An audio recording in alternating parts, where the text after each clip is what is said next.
Alors, bonjour à tous, bienvenue pour votre participation. Merci pour votre participation et bienvenue donc pour cette présentation. Tout d'abord, je voudrais savoir si vous voyez bien mon écran et si vous m'entendez correctement. Est-ce que vous pouvez me mettre juste un petit message sur le chat?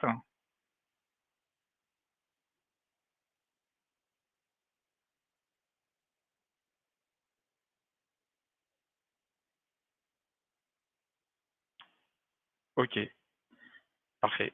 Bon, moi j'en ai au moins 3 qui m'entendent, donc c'est parfait. Je considère que tout le monde m'entend. Bien, alors, toc. On va commencer de suite par le sommaire donc de cette présentation. Donc, je vais faire une rapide présentation de moi-même et puis de la société e-Océan. Ensuite, on va faire un petit rappel sur les enjeux et les défis de l'éco-responsabilité dans les projets IT. Qu'est-ce que ça veut dire aujourd'hui? Pourquoi c'est important d'en tenir compte dans votre développement, indépendamment bien sûr du fait que c'est important pour, euh, pour le côté éco-responsable, mais quelles sont les règles aussi importantes à connaître. Un rappel de ce qu'est l'éco-index. Je vais vous présenter ce que c'est et comment on peut s'en servir comment on peut utiliser les différents outils pour calculer l'éco-index de son site. Les quelques solutions qu'on a mis en place de notre côté sur notre site pour améliorer l'éco-index de notre site, les résultats. Dans la partie résultats, je vous montrerai d'ailleurs les outils qu'on a utilisés au niveau du calcul de l'éco-index. Une conclusion et ensuite les réponses à vos questions si vous en avez, bien entendu. Donc, présentation. Donc, je suis Christophe Champion, je suis cofondateur avec Nicolas Bertrand de la société e-Océan. Je suis plutôt jeune, donc je suis développeur depuis quelques dizaines d'années maintenant. Donc, j'ai commencé en tant que développeur à l'époque où le web n'existait pas encore. Puis, je me suis mis rapidement dessus et j'ai progressé donc en tant que développeur, ensuite en tant que responsable R&D, avant de créer e-Océan il y a une vingtaine d'années à peu près. Donc e-Océan, on est une société de services, une ESN. On développe des solutions sur mesure pour nos clients et notamment, ça peut nous arriver de développer des sites web, même si ce n'est pas notre cœur d'activité. Et dans ce cadre-là, on est amené très souvent à regarder, à remettre en question les différents outils qu'on peut utiliser et les différentes solutions qu'on peut proposer à nos clients pour essayer de proposer le plus souvent des solutions avec une forte valeur ajoutée et éco-responsable, puisque c'est un sujet très important chez nous et qu'on souhaite mettre en avant pour toutes les solutions qu'on peut proposer. Donc les enjeux et défis de l'éco-responsabilité dans les projets IT. Un petit rappel sur l'impact du numérique dans la consommation de manière générale. Aujourd'hui, donc là, je vous parle d'un rapport de l'ADEME qui date de 2020, enfin qui date de 2022, mais qui concerne des informations de 2020. Donc, les choses ont sans doute empiré depuis, mais c'est déjà une bonne base de travail et de réflexion. Donc en 2020, on considérait que les services numériques représentaient environ 10% de la consommation électrique annuelle globale de toute la France, soit à peu près la consommation de 8,3 millions de foyers. On était aussi, pour produire tous les équipements numériques qu'on avait besoin de renouveler ou d'acheter, on était sur un volume d'environ 62,5 millions de tonnes de ressources pour pouvoir produire tous ces équipements. Et donc, on considère que l'impact du numérique, de l'utilisation du numérique sur le changement climatique est équivalent à plus de 2000 km en voiture par habitant par an, donc, ce qui représente quand même quelque chose d'assez conséquent. Ce qu'il faut bien comprendre, c'est que quand on parle d'impact du numérique, on ne parle pas essentiellement de la partie consommation électrique et de la partie utilisation des applications ou des sites web. En fait, le gros de cet impact, c'est la partie matérielle informatique. Par exemple, pour construire un ordinateur, on passe par de l'extraction de minerais pour pouvoir fabriquer les composants. Il y a une part importante aussi qui concerne l'assemblage des différents produits pour pouvoir générer derrière le, le matériel. Et ensuite le transport jusqu'à chez nous, parce que bien souvent ces produits sont fabriqués très très loin de chez nous. Et par exemple, on estime que pour la fabrication d'un ordinateur portable de 2 kg, on a besoin d'environ 600 kg de matières premières, qui est assez énorme, et que juste la fabrication de cet ordinateur portable, la fabrication et la récupération de cet ordinateur portable représente à peu près 103 kg de CO2, d'émissions de CO2, sur les 156 kg que ce produit va émettre tout au long de son cycle de vie.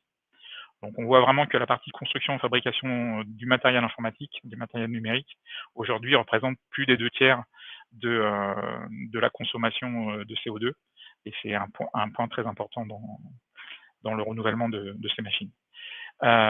Et aujourd'hui, bien entendu, les équipements se multiplient. On a tous un smartphone, de plus en plus tôt d'ailleurs. On a des tablettes, on a des ordinateurs, on peut les multiplier. On a des fois plusieurs ordinateurs, donc ça consomme beaucoup. Donc aujourd'hui, on estime que le numérique en 2020, quand je dis aujourd'hui, c'est en 2020, représentait à peu près 2,5% de l'impact carbone national en France. Et si rien ne change, on serait de l'ordre de 6,7% en 2040. Donc tout ça nous amène à avoir une réflexion sur l'éco-responsabilité, essayer d'améliorer les choses, et même si de notre côté, du côté du développement et de la publication de sites web, comme je vous le disais, c'est pas la part la plus importante, c'est quand même une part qui peut être qu'on peut essayer de réduire, et notamment c'est des choses qui sont demandées par l'État en mettant en place tout un tas de normes et de réglementations. Par exemple, en 2018, une directive européenne sur l'économie circulaire qui a encouragé au maximum la réutilisation des équipements, et le fait aussi de récupérer les équipements usagés pour pouvoir éventuellement les recycler. Ce principe-là, l'idée derrière, c'est de favoriser, de limiter au maximum la fabrication. Comme on a vu que ça représentait à peu près 2/3 de la consommation, c'est quand même un point important. Et si en plus on recycle, ça permet peut-être pas de limiter la fabrication, mais en tout cas de réduire l'impact de CO2 sur cette partie fabrication. En 2019, il y a eu un règlement européen sur la partie éco-conception au niveau des serveurs et des stockages de données. Donc c'est quelque chose qui concerne plus les hébergeurs, mais qui a aussi eu un impact derrière au niveau des gens qui souhaitaient faire héberger leur solution, avec forcément des coûts supérieurs sur ce genre en fonction de la consommation derrière. Donc le principe de ce règlement, c'est d'améliorer l'efficacité énergétique et donc de diminuer au maximum pour les hébergeurs leur impact environnemental. Et donc l'idée, c'était de faire des économies de manière très importante, puisqu'on cherchait à réaliser des économies annuelles d'environ 9 TWh, ce qui représente à peu près la consommation annuelle de l'Estonie, ce qui est vraiment assez important en termes de consommation pour réduire autant que possible les émissions de gaz à effet de serre. En 2021, une loi a été promulguée contre le gaspillage et pour favoriser aussi l'économie circulaire. Donc, un peu dans le même principe que la directive européenne, l'idée derrière, c'est de limiter les déchets, donc pour pouvoir préserver au maximum les ressources naturelles, en essayant de récupérer ce qui pouvait être récupéré sur les machines qui étaient mis au rebut. Et au 1er janvier 2024, un indice de durabilité est mis en place maintenant sur tous les matériels numériques, va être mis en place pour prendre en compte à la fois la fiabilité de la machine ainsi que sa robustesse, pour essayer de limiter au maximum l'obsolescence programmée que certains fabricants pouvaient mettre en place sur leur matériel. Toujours en 2021, une loi aussi qui a été promulguée concernant, donc c'est la loi REN, REEN, donc pour la réduction de l'empreinte environnementale du numérique. Et donc cette loi a pour but de faire converger à la fois la transition numérique et la transition écologique. Elle vise à responsabiliser tous les acteurs du numérique, que ce soit les consommateurs, les professionnels et également les acteurs publics. Le but de cette loi, c'est de limiter la fabrication de terminaux numériques, donc d'ordinateurs ou de smartphones, qui, comme on l'a dit, représentent à peu près 70% enfin, les 2 tiers de l'empreinte carbone du matériel numérique. Et un article très important dans cette loi, l'article 35, qui oblige toutes les communes de plus de 50 000 habitants à définir une stratégie numérique responsable. Et ceci à partir du 1er janvier 2025. Donc c'est pour très bientôt.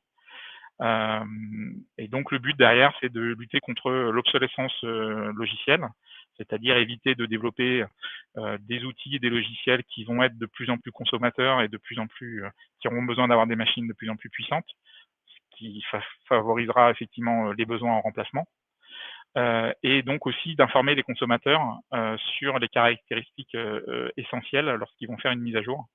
Par exemple, lorsqu'ils vont faire une mise à jour de leur système d'exploitation sur leur téléphone, les fabricants maintenant doivent les prévenir sur quels impacts ça risque d'avoir. Est-ce que la batterie ne tiendra plus la route? Est-ce qu'ils vont avoir besoin d'avoir plus d'espace disque ou des choses comme ça? Voilà pour le côté législatif qui existe actuellement. Alors bien sûr, il y a d'autres lois qui apparaissent régulièrement et qui sont votées, mais ça fait partie des choses qui, de toute façon, même si on n'est pas sensibilisé spécifiquement à l'éco-conception ou à l'éco-responsabilité, font que les gens vont être un petit peu obligés d'aller vers ça.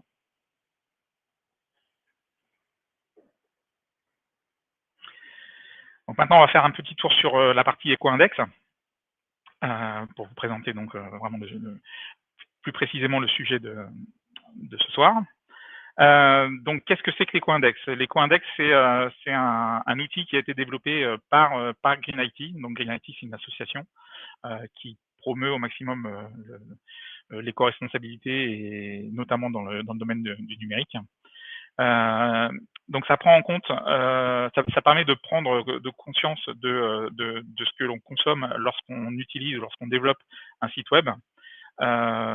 Et de proposer des solutions à mettre en œuvre, des bonnes pratiques pour essayer de limiter au maximum l'impact de ces solutions. Et donc, ce principe de l'éco-index se calcule sur 2 axes. Il va calculer d'une part la partie performance environnementale, qui va être représentée par une note sur 100. Et donc, la note sur 100 donne une note entre A et G, A étant la meilleure note et G la moins bonne. Et il va aussi calculer l'empreinte environnementale des pages générées. Et en fait, l'empreinte environnementale, on va derrière associer ça à l'émission de gaz à effet de serre de CO2. Qu'est-ce que représente en fait la génération de cette page en termes de gaz à effet de serre et aussi également en termes de consommation d'eau. Donc pour cela, en fait, la partie éco-index se base sur 3 critères. Donc le premier critère, c'est la complexité des pages. Plus la page va être compliquée, plus le DOM va comporter d'éléments, plus la page va être compliquée à déchiffrer par le navigateur et donc à être affichée par le navigateur pour l'utilisateur. Donc la partie complexité de la page, c'est ce qu'on appelle l'impact utilisateur, c'est-à-dire c'est quelque chose, plus la page est complexe, plus l'utilisateur aura besoin de consommer des ressources pour pouvoir l'afficher. Le deuxième critère, c'est le poids des données, le volume de ce qu'on a besoin d'envoyer, donc que ce soit des pages HTML, que ce soit des images, que ce soit toutes les informations qu'on a besoin d'envoyer pour afficher une page. Tout ça va être transporté par le réseau entre le serveur et le navigateur. Et bien entendu, ce transport nécessite de l'énergie, puisque les données ne passent pas tout seules, hein, c'est pas des robinets. Donc ça nécessite de l'énergie et donc la partie poids des données va directement impacter le réseau, la consommation du réseau. Et le dernier critère, c'est le nombre de requêtes qui vont être nécessaires pour pouvoir afficher une page HTML. Donc le nombre de requêtes, lorsqu'on affiche une page HTML, on récupère d'abord la page et ensuite on va aller récupérer toutes les ressources nécessaires, les fichiers JS, les fichiers CSS, les images, tout ce qui a besoin d'être récupéré pour afficher la page. Et donc plus le nombre de requêtes est important, plus le serveur va être sollicité, plus le serveur va devoir aller récupérer des fichiers, les renvoyer, ainsi de suite. Donc là, c'est un impact directement au niveau du serveur. Donc le principe de l'éco-index, c'est vraiment de suivre l'impact de bout en bout, c'est-à-dire de la partie depuis l'utilisateur qui va afficher sa page jusqu'au serveur qui héberge le site internet. Donc GreenIT propose des outils pour permettre de calculer l'éco-index et d'évaluer votre éco-index sur vos sites. Donc l'outil le plus connu et le plus simple à utiliser, c'est leur site web. Je vais vous montrer à quoi ça ressemble. Voilà, donc le site c'est ecoindex.fr. Vous arrivez sur la page. Ici, vous avez juste à taper l'URL que vous voulez analyser. Vous cliquez sur tester le site et l'application va tourner et va nous renvoyer un résultat qui sera la note de la page que vous avez demandé à analyser. Ça peut être plus ou moins long en fonction du trafic, en fonction du nombre de requêtes qui sont faites en même temps. Donc, je vous propose qu'on regarde les outils suivants. Donc, le site EcoIndex, on a aussi des possibilités d'utiliser des plugins directement sur les navigateurs, sur Chrome et Firefox. Je pense qu'il doit en exister un aussi sur Edge, mais je ne sais pas. C'est vrai que j'ai pas regardé, on utilise très peu Edge chez nous. Mais en tout cas, voilà, vous avez des plugins que vous installez directement. Et par exemple, sur Firefox, on a un plugin qui est ici. Alors voilà, donc là, j'ai le résultat de ma page. Donc vous voyez que, en l'occurrence, la page d'IOcéan, la page d'accueil d'IOcéan n'a pas une très bonne note, puisqu'on a une note de C. Donc j'y reviendrai plus tard. Mais voilà, donc la page est relativement légère, elle est relativement simple, c'est-à-dire que le DOM n'est pas très compliqué, on a 400 éléments. Par contre, il y a trop de requêtes qui sont envoyées pour afficher cette page. Donc si on passe sur la partie analyse, donc là j'ai installé un plugin sur Firefox pour pouvoir analyser ma page. Donc pour pouvoir l'utiliser, il faut que je me mette sur la console du navigateur. Vous voyez bien les pages, vous voyez bien je ne fais pas la démo dans le vide. Vous voyez bien le navigateur et tout ça? Oui. Ok, parfait, merci. Donc à ce moment-là, vous allez sur la page que vous souhaitez analyser. Par exemple, on va retourner sur la page d'accueil d'IOcéan. Hop, pardon. Alors bien sûr, là, si je suis sur la page ecoindex, j'en fais F12. Et là, vous pouvez lancer l'analyse. Alors, bien entendu, il faut rafraîchir le navigateur pour vider le cache. Voilà. Et donc, je me retrouve avec la même note de C, ce qui est assez logique. Ce serait étonnant qu'on ait plus une note meilleure sur l'outil du navigateur. Par contre, le gros avantage de cet outil navigateur, c'est qu'on peut aussi demander une analyse des bonnes pratiques. Et ça peut être très intéressant, notamment quand vous souhaitez mettre en place ce qu'il faut pour améliorer cette partie-là. Et si vous relancez l'analyse avec l'analyse des bonnes pratiques, il va vous préciser en fait tous les points qui ne vont pas. Par exemple, la compression des ressources, on est bien, parce qu'on a pratiquement 99% des ressources. Par contre, il y a trop de domaines. On a des ressources statiques avec un cookie, donc ça fait partie des choses qui ont été dégradées récemment puisqu'on a rajouté des cookies au niveau de notre application. On n'a pas de print CSS, donc ça c'est pas forcément un rendu très important, quelque chose qui va être très important pour la partie affichage. Par contre, à partir du moment où l'utilisateur va vouloir imprimer votre page, si vous n'avez pas de print CSS, forcément il va imprimer la page complète. Or, bien souvent, lorsqu'on imprime derrière, on ne veut pas forcément avoir exactement le même cadrage, donc il y a des blocs qu'on va masquer ou des choses comme ça. Donc c'est important de prévoir ce genre de choses. Bon voilà, il y a tout un tas de choses et c'est toujours intéressant. Il vous précise en plus, il vous donne des infos sur les différentes choses. Donc c'est toujours très intéressant à analyser cette partie-là. Vous pouvez l'enregistrer, vous pouvez voir un historique de l'évolution de vos différentes pages. Donc voilà, ça je vous conseille de le faire. En tout cas, en première étape, c'est vraiment intéressant d'aller analyser ce point-là. Voilà. Et la dernière chose en termes d'outils, c'est un autre outil qui est vraiment aussi très très très intéressant. C'est un outil en ligne de commande. que vous pouvez lancer. Donc en fait, ça va lancer un Docker, un conteneur Docker sur votre machine. Donc bien entendu, il faut que vous ayez installé Docker, ainsi de suite. Enfin, il y a quelques prérequis pour pouvoir l'utiliser derrière. Mais une fois que vous l'avez, ça va vous permettre d'analyser un site complet, de faire du récursif, et donc il va aller scruter toutes les pages de votre site et rentrer dans tous les liens derrière et analyser vraiment les pages de manière globale. On va le lancer pour vous montrer ce que ça donne, et puis après on ira voir le résultat à la fin. C'est pareil, c'est un petit peu long. Sur notre site, il y en a à peu près pour 2-3 minutes le temps d'exécution.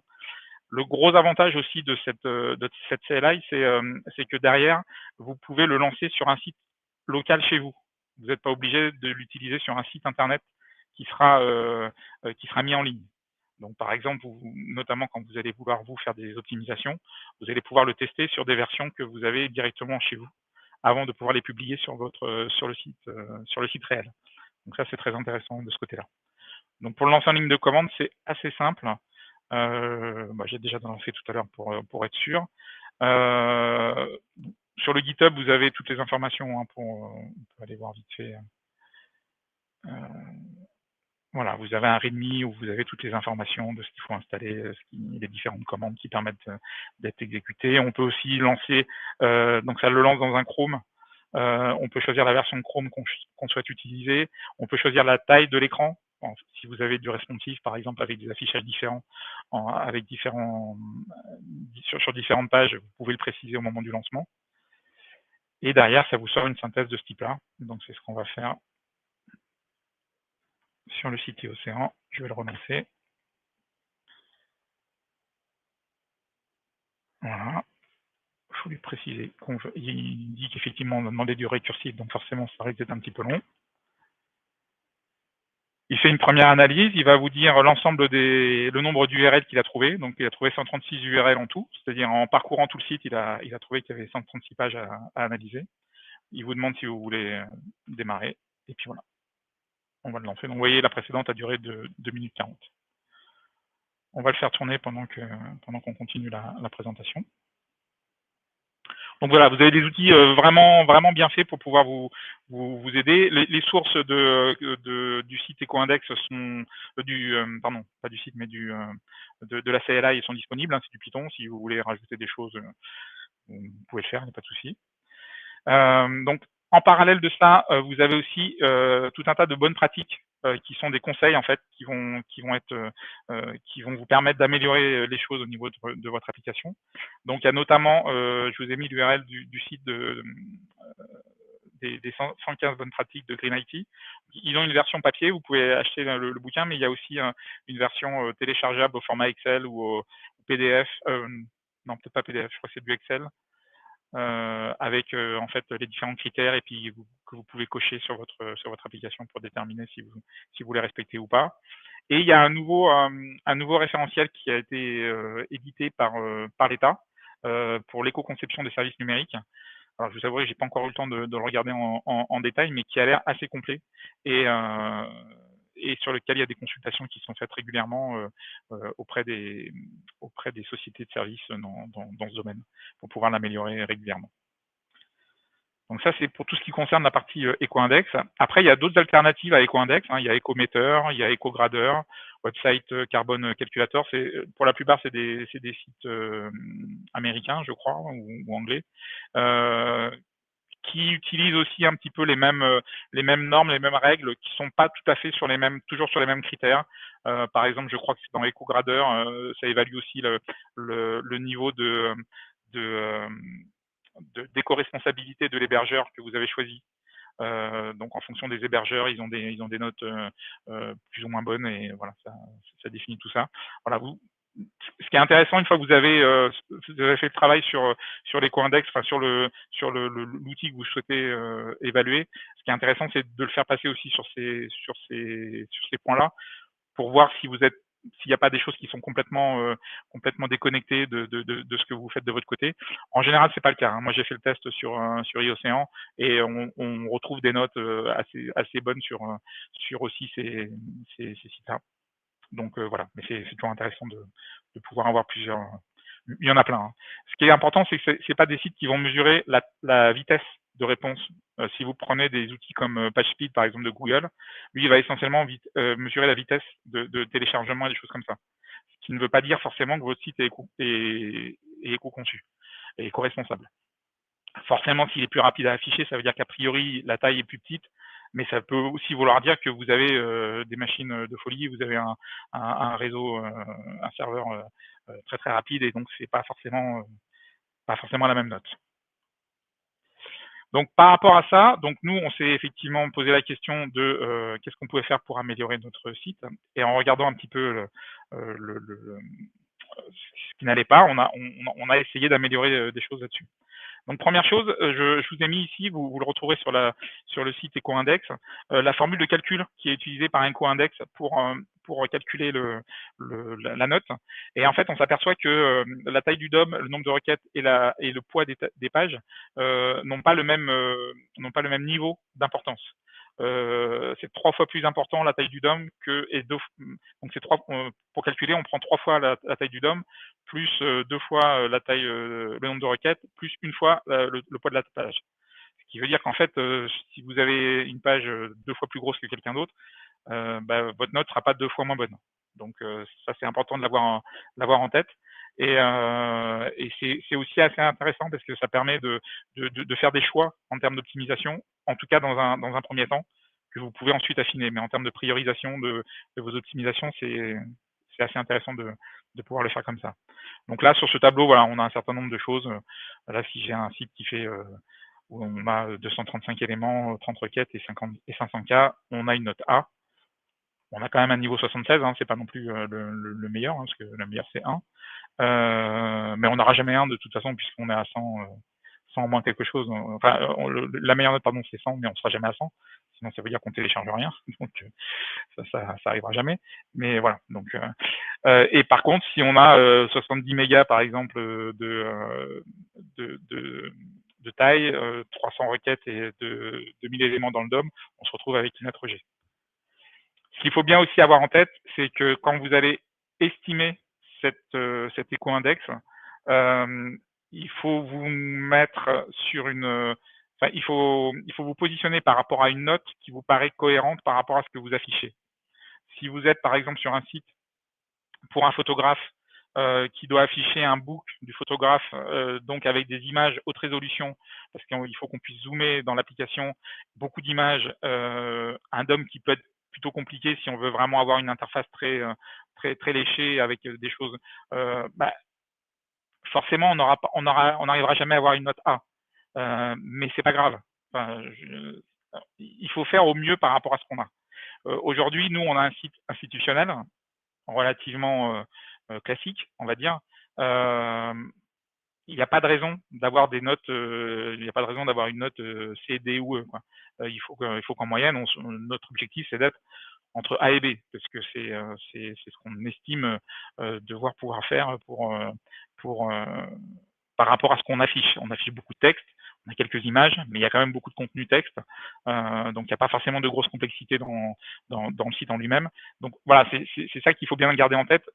Il est bien évident qu'un site comme Amazon ou comme des sites comme ça où on a plein d'images, où on a plein de choses qui s'affichent dynamiquement, ne pourra jamais avoir une note A, puisqu'on va forcément avoir une complexité derrière, mais qui est liée directement aux besoins du site. Donc c'est ça qu'il faut absolument garder en tête quand on veut essayer d'optimiser les choses. Donc les premières choses qu'on a essayé de faire de notre côté, c'était de limiter les requêtes. On s'était dit que c'était peut-être la chose qui était la plus simple. Donc alors il y a des choses à faire en amont au niveau de la conception, et aussi qu'on peut faire tout au long de la mise en œuvre du site. Donc la première chose, c'est bien sûr d'éviter de charger des ressources qui ne sont pas utiles, qui sont non essentielles. Typiquement, les polices de caractère. Nous, on travaille avec des web agencies pour lorsqu'on fait des sites web qui nous font toute la partie design. Et très souvent, les web agencies aiment bien mettre la police de caractère qui va bien pour afficher le texte, en sachant que cette police ressemble très fortement à du Arial ou à des polices standards, mais qui est juste un tout petit peu différente. Sauf que pour pouvoir l'afficher, on est obligé de la télécharger parce qu'il y a de grandes chances qu'elle ne soit pas sur le poste de l'utilisateur. Et bien souvent, en passant sur du Arial, on a un rendu qui est vraiment très similaire, que l'utilisateur ne verra, et même le client ne verra peut-être pas. Il ne verra peut-être pas la différence entre les deux. Et voilà, on n'a peut-être pas besoin de la télécharger. De la même façon, lorsque vous allez télécharger des librairies JavaScript, il y en a beaucoup qui utilisent jQuery. Mais il y en a certaines qui peuvent être utilisées sans jQuery. Donc, essayez de limiter si vous n'avez pas beaucoup d'interaction avec vos outils. Voilà. Et quand vous allez télécharger la librairie, prenez peut-être la version qui n'a pas besoin de jQuery, ce qui évitera de télécharger jQuery. Voilà. Enfin, c'est tout un tas de choses. Essayez de réfléchir en termes d'utilisation à limiter au maximum les ressources. Ensuite, ne pas charger systématiquement tous les fichiers sur toutes les pages. Si vous avez un carrousel, par exemple, c'est le cas, c'est ce qu'on a nous sur notre page d'accueil. Ça fait aussi partie des choses qui sont effectivement gourmandes en ressources. On a un fichier JavaScript pour ce carrousel. Et ben le carrousel, il n'est chargé que sur le fichier JS, n'est chargé que sur la page d'accueil et pas sur les autres pages. Voilà. Il faut vraiment bien se poser la question à chaque fois que vous allez faire vos pages, qu'est-ce que j'ai besoin et qu'est-ce que me génère qu'est-ce que j'ai besoin d'intégrer dans ma page. Éviter aussi de la même manière d'avoir plusieurs versions d'images qui vont être téléchargées et qui vont être affichées en fonction de la taille de l'écran. Il faut mieux essayer de mettre en place un système qui permettra de ne charger que la bonne version de l'image pour la taille de l'écran nécessaire. Essayez de regrouper au maximum les fichiers de code source.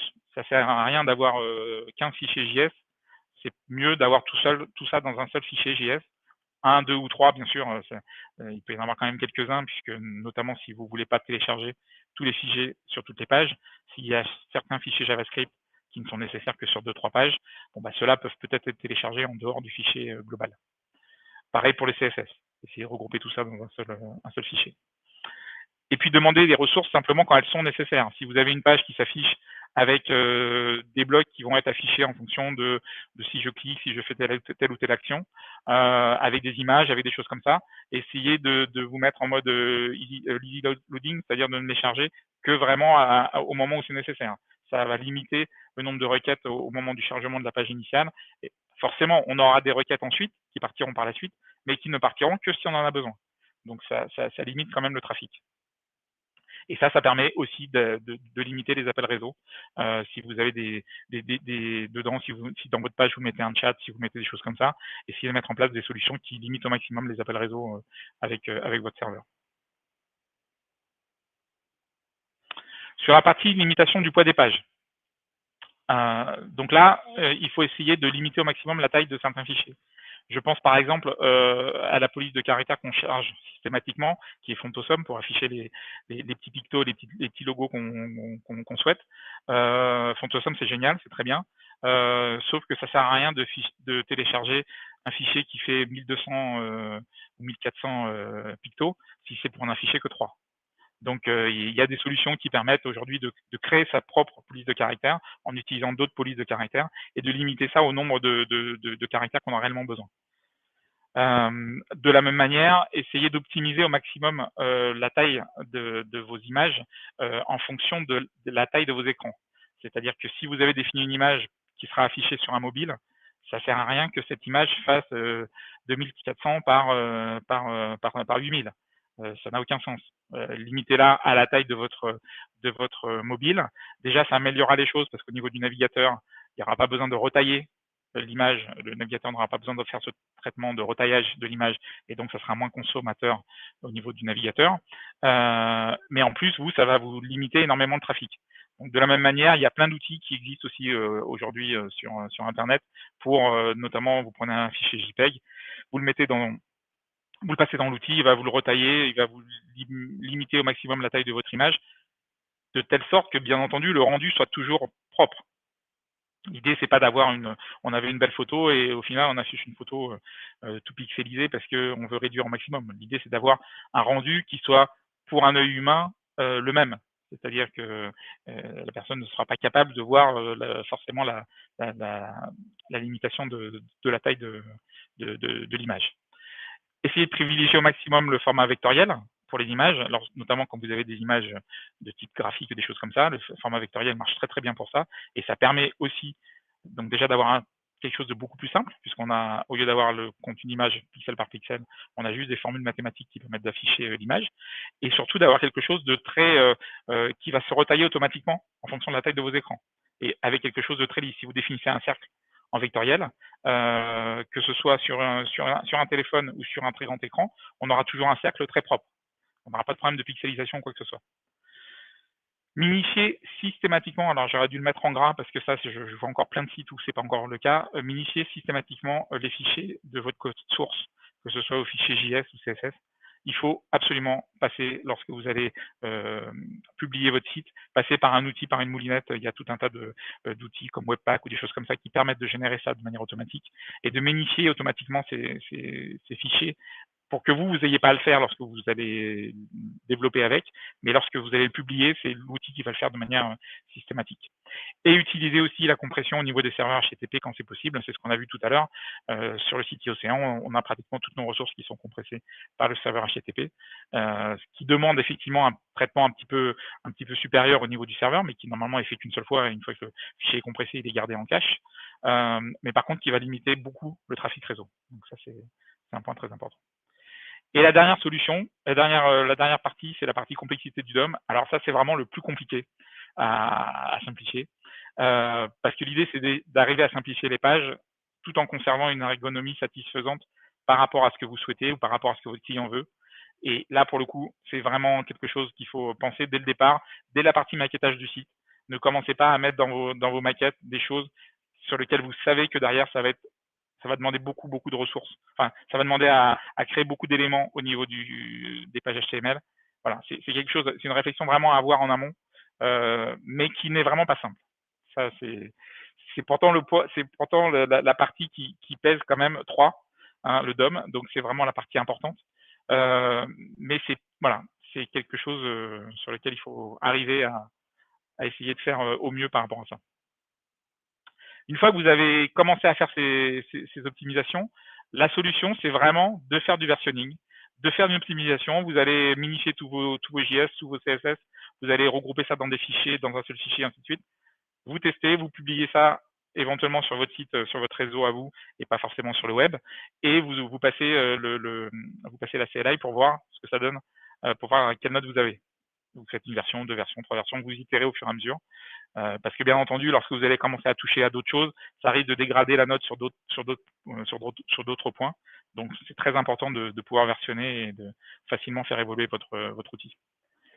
Un autre point qu'on a mis en place nous aussi, alors qui pour le coup est un petit peu en dehors de l'éco-index, puisque c'est pas quelque chose qui est pris en compte par le système éco-index, mais par contre qui est très intéressant au niveau des optimisations au niveau du serveur, c'est notamment lorsque vous faites des sites de type site institutionnel, plutôt que de passer par un site dynamique, plutôt que de passer par un WordPress, par je ne sais quel CMS, qui à chaque fois va aller passer par un serveur PHP, un serveur Node, un serveur je ne sais quoi, pour aller voir si la page a été modifiée, je la régénère, sinon je pensais qu'elle est dans le cache. Enfin, il y a tout un traitement qui est fait.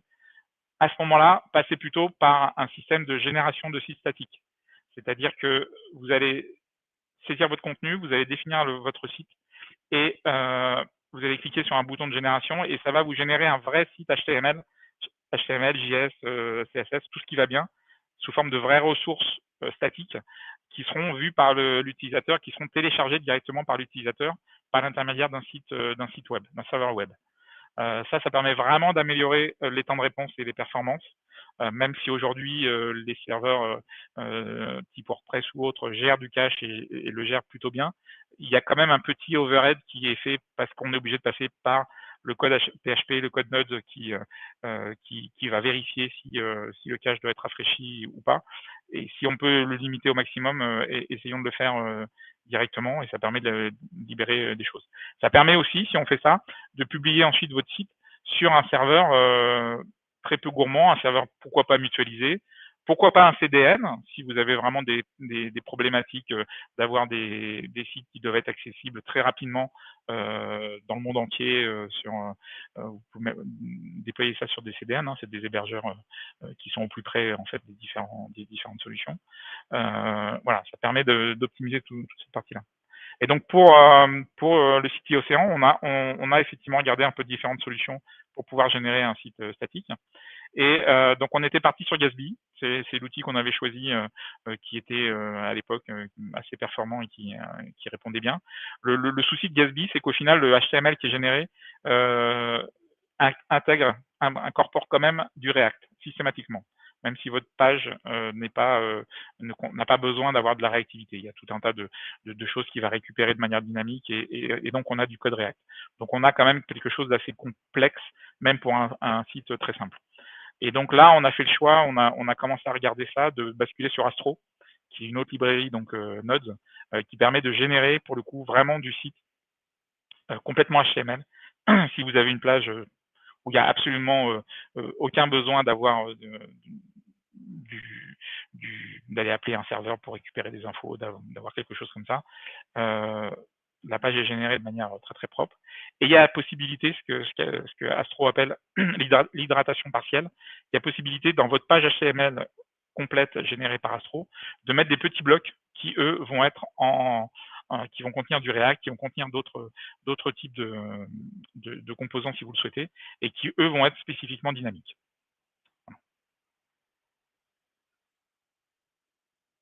Donc par rapport à tout ça, je vais vous présenter un petit peu les résultats qu'on a pu obtenir suite à ces évolutions. Donc là en fait, ce que je vous présente, c'est donc le site Océan, passé avec la CLI. Je vous montrerai après le résultat de ce qu'on a lancé tout à l'heure. Au début janvier 2023, où on n'avait pas mis en place toutes ces optimisations, et notamment la génération statique, et aussi les optimisations au niveau du site. Et la version en juin 2023, on verra tout à l'heure la version fin 2023 qui doit être à peu près équivalente. On voit que sur l'ensemble des pages, avant on était plutôt sur une note de C, et avec la moitié des pages en B, quelques notes en D et très peu de A. Et depuis juin, on est sur une majorité de pages en A, une bonne partie aussi de pages en B et quelques pages en C. Malheureusement, c'est la page d'accueil qui est en C, donc c'est un petit peu embêtant parce que c'est la page d'entrée du site. Donc ça, c'est quelque chose qu'il faut qu'on optimise assez rapidement. Mais voilà, pour l'ensemble des pages du site, on a quelque chose de plutôt assez correct. De la même manière, au niveau du DOM, on a réduit énormément la complexité des différentes pages. On était avant sur à peu près 374 éléments par page. Ce qui était déjà pas mal, hein, puisque le niveau, comment dirais-je, la cible qu'on doit atteindre pour essayer d'être le plus efficace sur l'application, c'était 600. Donc là, on était quand même à 374, donc c'était déjà pas mal. Et on est descendu à 238. Donc c'est quand même beaucoup mieux. Donc on a pu simplifier les pages du DOM en revoyant un certain nombre de choses au niveau des écrans, en simplifiant, en supprimant des divs, en supprimant des choses qui paraissaient pas forcément cohérentes, sans forcément trop changer. Hein. C'est-à-dire que ce qu'il faut bien comprendre, c'est que la présentation du site iOCéan n'a pas beaucoup évolué entre les deux. Hein. De même, en nombre de requêtes, là on a aussi pu beaucoup diminuer, hein, puisque avant on était à peu près à 39 requêtes par page, alors que la cible était à 40, donc on n'était pas loin de la cible, c'était pas forcément terrible. Et là, on est descendu à 27 requêtes par page, donc bien en dessous de la cible. Donc ça, on l'a fait beaucoup en regroupant les fichiers JavaScript sur différents composants, en passant aussi de Gatsby à Astro. Ça nous a permis de réduire pas mal la taille du nombre de requêtes derrière, et donc de simplifier le résultat. Et enfin, dernière partie, la partie taille des pages. Donc au niveau de la moyenne de la taille des pages, on était à peu près à 1 méga 4, en sachant que la cible était à 1 méga. Donc bon, pas forcément terrible. En optimisant, alors là c'est beaucoup en optimisant notamment les images, en minifiant aussi toute la partie CSS et JS. Mais en optimisant les images, on a pu descendre à pratiquement 3 fois moins en termes de taille de page. On est à 500K, avec toujours une cible à 1 méga. Donc voilà, des résultats plutôt intéressants. Je peux vous montrer le résultat, j'espère qu'il est terminé, oui, le résultat du de la CLI que je viens de lancer. Donc, ça me génère en fait, sur mon poste, ça me génère un fichier voilà, que j'ai lancé. Alors, il y a juste un décalage d'1 heure entre le lancement et donc ça me génère un fichier qui, bah voilà, je retrouve les mêmes résultats que ceux que j'ai mis en juin. On est bien sur du A entre A et C. Voilà, le nombre d'éléments par DOM, la taille des pages. On a même baissé encore un peu. On est à 347 au lieu de 500. Donc, je pense qu'on a encore revu la taille des images. Voilà. Donc, ça la CLI vous génère à la fois une page HTML avec les images et surtout, et aussi, plutôt, je dirais, un fichier CSV qui est très intéressant puisque vous avez pour chaque page de votre site, vous avez la note, vous avez le score, vous avez le nombre de requêtes, le nombre, voilà. Donc vous pouvez les trier ensuite et voir sur quelle page il faut plus particulièrement faire un focus pour essayer d'améliorer les choses. Voilà. On voit par exemple que la page e-Océan, elle est bien en indice C. Donc c'est là-dessus qu'il faudrait qu'on arrive à travailler.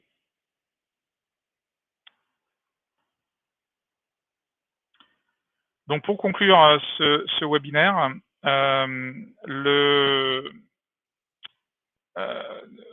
on a été très content du gain apporté par la solution parce qu'on a pu mettre en œuvre.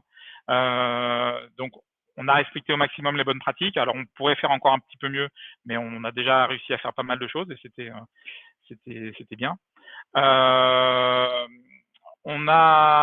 C'est beaucoup moins gourmand en ressources, alors notamment du fait d'utiliser la génération statique. Ça permet effectivement d'optimiser les choses. On a un site qui est beaucoup plus rapide, puisque là, on a juste un serveur HTTP qui retourne les informations, donc ça va beaucoup plus vite. On passe pas du tout par du PHP, par du Node ou je ne sais quoi pour afficher les choses. Quelque chose de très bien référencé. Alors ça, c'est par rapport à l'outil qu'on a développé. On a développé pour pouvoir utiliser cette génération statique. On a développé un outil, un CMS interne pour pouvoir aussi mettre des informations au niveau référencement et ainsi de suite. Et puis surtout, on a quelque chose de très sécurisé, c'est-à-dire que en fait, au niveau de l'accès web, la seule chose qui est accessible par les internautes, c'est le site HTTP sur un serveur web. Mis à part s'ils ont accès en FTP sur notre source ou s'ils peuvent se connecter sur le serveur, ce qui en général est quand même plutôt bien protégé, il n'y a aucune chance de mettre un plugin WordPress ou je ne sais quoi qui irait planter le système et qui irait rajouter des hacks au niveau de l'application. Donc c'est vraiment quelque chose de beaucoup plus sécurisé en termes de rendu. Qu'est-ce qu'on peut faire pour la suite? Donc l'idée c'est d'essayer de continuer d'optimiser ce qu'on a déjà fait pour aller plus loin, et puis essayer de passer sans doute sur un CMS un peu plus complet que ce qu'on a pu utiliser, peut-être Strapi par exemple ou Sulu, qui sont des CMS qui peuvent être étendus assez rapidement, assez facilement. Voilà, j'ai fini pour ma part. Je m'aperçois que j'ai été beaucoup plus long que prévu. J'espère que vous êtes toujours là. Si vous avez des questions, je suis disponible. Alors, je vois, c'est bien de pouvoir le tester hors ligne. Oui, effectivement, c'est ce que je disais avec la CLI, vous pouvez effectivement le tester hors ligne. Hugo, alors on avait regardé Hugo sur la partie génération de sites statiques, mais je pense que ça s'apparente un petit peu à ce que peut faire Gatsby. Après, je sais pas en termes de perf si par rapport à Astro c'est plus efficace ou pas. Donc bon, c'est effectivement, mais c'est quelque chose qu'on avait regardé. Après, je sais plus en quoi c'est fait Hugo. C'est pas du Python, je crois, non, je sais plus. Je sais plus le langage parce qu'on avait aussi cette contrainte d'essayer de s'imiter à des langages qu'on pouvait connaître.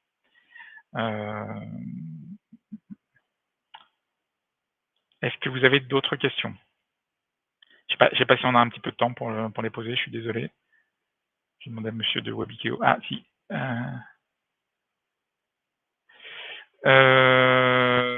Comment communiquez-vous ensuite sur les notes? Y a-t-il un process à respecter? Communiquer, c'est-à-dire en interne ou ah non, c'est du Go, c'est ça. Hugo, c'est du Go, tout à fait. Et Go pour le coup on connaît pas. Donc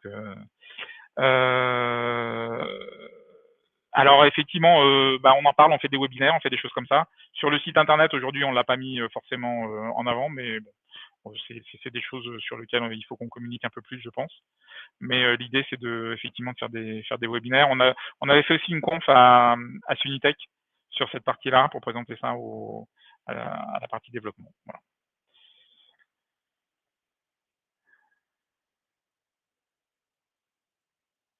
Non, donc effectivement pour l'instant c'est pas mis sur le site. On n'a pas mis la note sur le site. Après, le problème qu'on a aujourd'hui, c'est que de toute façon, la note de la page d'accueil, donc c'est bon, c'est pas mal, on va dire c'est moyen, voilà. On aimerait bien avoir une note plutôt à A ou B, et à ce moment-là, sans doute qu'on le mettrait sur la page d'accueil. Ouais.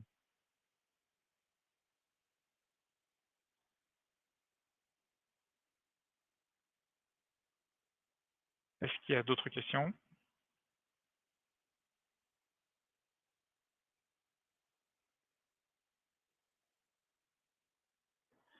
Alors sur les hébergeurs, nous on travaille beaucoup avec OVA, qui est un hébergeur montpelliérain, qui est éco-responsable, qui essaie de réduire au maximum son empreinte carbone. Enfin, voilà, ils ont tout un process là-dessus. Il y en a d'autres qui existent. Hein, vous pouvez aller voir sur internet. Il y en a pas mal qui sont assez bien référencés là-dessus. OVH fait aussi très attention à la partie espace disque. En fait, il facture de manière assez importante si vous utilisez beaucoup d'espace disque. Donc, l'idée des solutions qu'on met en place, c'est aussi de limiter au maximum la partie espace disque. Y aura-t-il des obligations sur cet index? Alors, je ne pense pas du tout, puisque l'index, c'est vrai, c'est pas un index légal. Enfin, c'est pas l'État qui a fait ça, c'est vraiment une association, hein, une Green IT. Donc sur cette partie-là, je pense pas. Par contre, je sais, enfin, je crois que sur la partie euh, RGESN, c'est-à-dire la partie les bonnes pratiques pour l'éco-conception des services numériques, de plus en plus, c'est un critère qui va être pris en compte, notamment dans tous les appels d'offres publics. Quand je vous parlais tout à l'heure des collectivités de plus de 50 000 habitants qui doivent mettre en place ce genre de choses, ça sera sans doute partie des critères de choix de tel ou tel prestataire. Comme aujourd'hui, on a par exemple beaucoup de demandes en termes de RSE. Nous, on répond à quelques appels d'offres publics, c'est pas forcément notre cœur de métier, mais ça nous arrive de temps en temps. Et très souvent, on demande qu'est-ce qu'on fait au niveau RSE, au niveau donc RSE, c'est un peu plus large que simplement la partie éco-conception, mais voilà.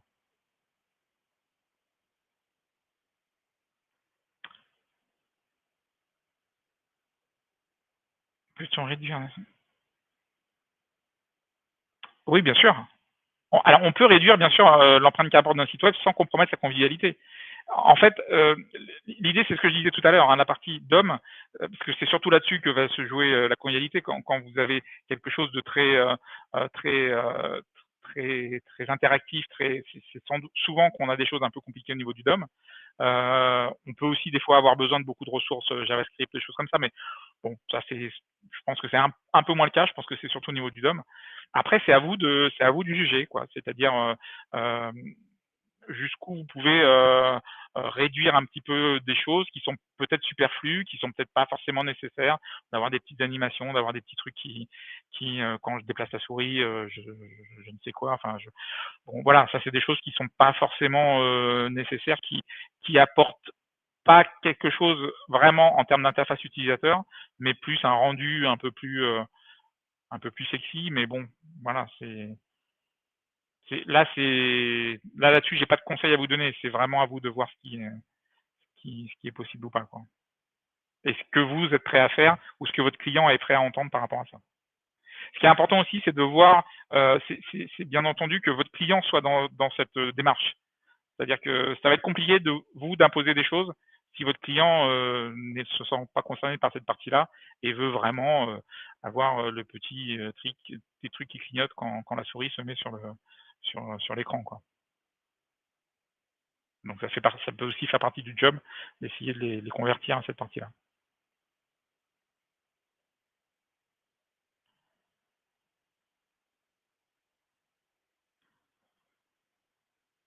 C'est bon pour les questions?